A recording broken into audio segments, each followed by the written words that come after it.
maken in 2012, dus dat is alweer even lief.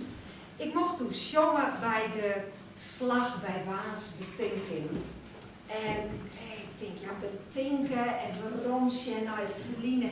Ik wil eigenlijk wel graag zien naar de toekomst. Dus in dit lied neem ik je mee naar 2044. Het liedje wat ik maken heb, doe ik een beetje op een groei maken. Want in 2012 weer dat op 23 jaar.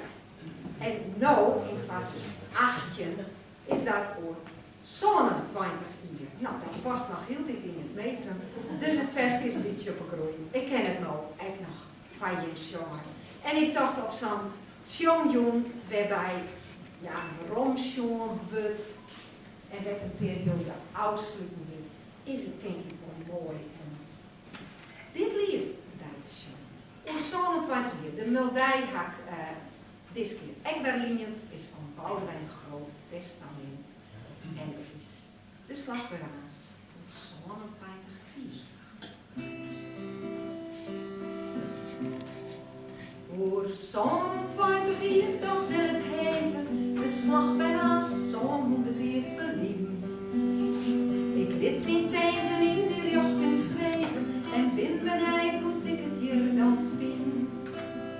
Hoe laat is fris gelonder je dan heen, hoe stiet het mij de warmende natuur. Ken wij dan mooie staal nog wat beginnen en is er nog wat roer van uw sculptuur? Wordt het fris nog praat, is dat nog in een mooi?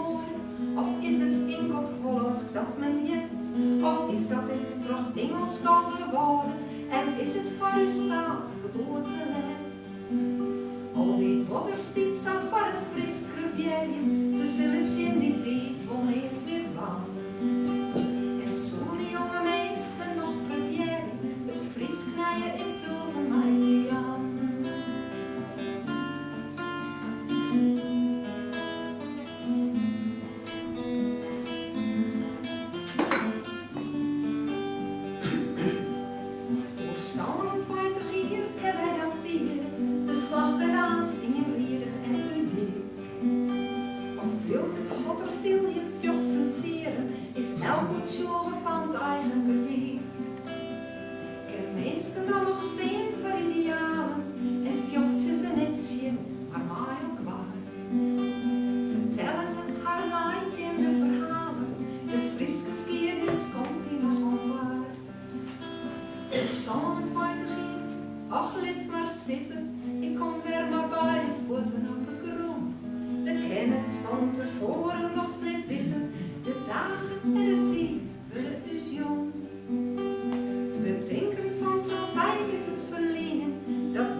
Leermaster van het teksten schreeuwen.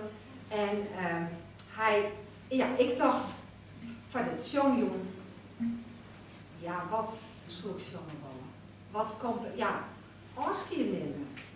Maar ik werd zeggen, dus jongen, kom weg. We nemen toch geen afscheid voor altijd. Dus jongen, kom weg. Dus daar kwam ik uit bij We'll Meet Again. En die is er in het Fries, van jullie familie. Dus dat was van de week stampen, tekst uit de Holle leren. Ik heb hem nou. Het mooie van het liedje is, het is uiteindelijk net zo vol tekst. Het valt om wat aan. Want Vera Lynn die zong het 2 keer achter elkaar. Eerst 1 keer helemaal linnig en dan de tweede keer dan zong de hele stil mooi. Dan ken ik dat net van je vrede, maar als ik het voor de tweede keer inzet, kun je misschien wel zachtjes mooi neuren. Want ik ga lang in de gaten We horen je van jongen maken hoor, hè? Hartstikke mooi. Dus als ik, hoe praten we dat nou? Ik knik even maar de hollen en dan val je wel in mijn kleur.